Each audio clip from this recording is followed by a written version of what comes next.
Hey there, my name is Tim McNutt, and this is our second talk from the study at St. John's Reformed Church. Just a little service that we're providing to help you understand life through the eyes of Jesus.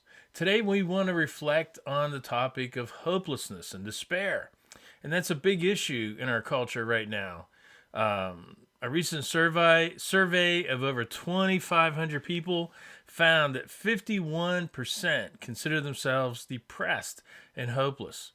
The CDC says 42% of the people are sad and hopeless, 29% of our people are in poor mental health, 22% think of suicide, and unfortunately 10% follow through with that thought. You might recognize hopelessness in yourself or your friends. And there's a lot of reasons for hopelessness and despair in our world today. We look at the news and we hear about Russia and Ukraine. We hear about the horrible situations on both sides in Israel and Palestine. We hear about the environment. And we're like, oh my gosh, what is happening? And then so much of it is also personal as well. We're thinking about jobs, we're thinking about careers, about the future. How are we supposed to be dealing with the meaning and purpose of life? And who are we? What is our identity?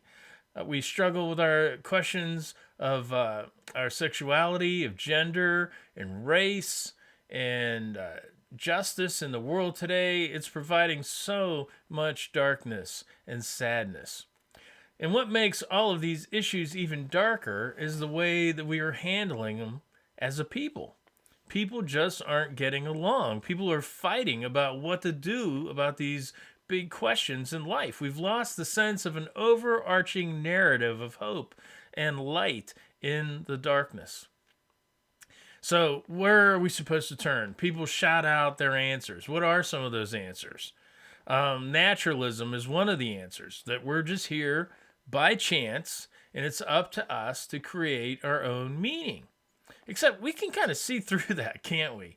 The idea that if I'm creating my own meaning, that meaning still really has no foundation, and at the end of the day, it's just going to burn up. It's like striking a match. It quickly gives us light, but then it quickly blows out as well. Activism is another answer. People say, well, if you don't like the way the world is going, get all your friends together. Be the change you want to see. But again, the main issue with that is that even though we get together and there seems to be a spark of hope, but it's like people are still arguing and fighting about definitions and whose plans we should follow through with. For example, whose justice are we trying to achieve in this world? People end up only divided and arguing and debating. So activism becomes more like a candle than a match, but it still blows out over time. So we turn to people like sociologists and psychologists. You might think of how popular Jordan Peterson is right now. But again, their voices are limited by their definitions of the way things are to work out. Why don't we listen to Sigmund Freud anymore instead of Jordan Peterson? People pass away, ideas and theories pass on. The candle ends up blowing out because of all of these debates and questions. And so then some people say, well, obviously the answer is religion. We need more religion in our world. And I would say, okay, now we're heading in the right direction, but then it becomes a question of whose religion. Not all religions are the same, the way that some people want to say that they are. Are they providing hope? Are they providing light in the darkness? Or is it more like BYOL, bring your own light? Do you have to achieve enlightenment instead of receiving it? And sadly, once again, this candle is also blown out because of all the arguing and the fighting. So it's no coincidence that Jesus came into the world and he brought light for our darkness. He came into a situation that was also full of hopelessness and despair. This is part of the reason that we call Jesus the good news. One ancient historian describes the coming of Jesus just like this: people were sitting out their lives in the dark, they saw a huge light, But while they were sitting in the darkness, the stark country of death, they watched the sun come up. Understand, when I tell you about Jesus, he tells us that our world is not here by chance, and therefore he delivers purpose and meaning. He provides an overarching narrative so that we can understand the world, no matter what our questions are, or no matter what life luggage we bring with us. And not only that, Jesus helps us to think properly.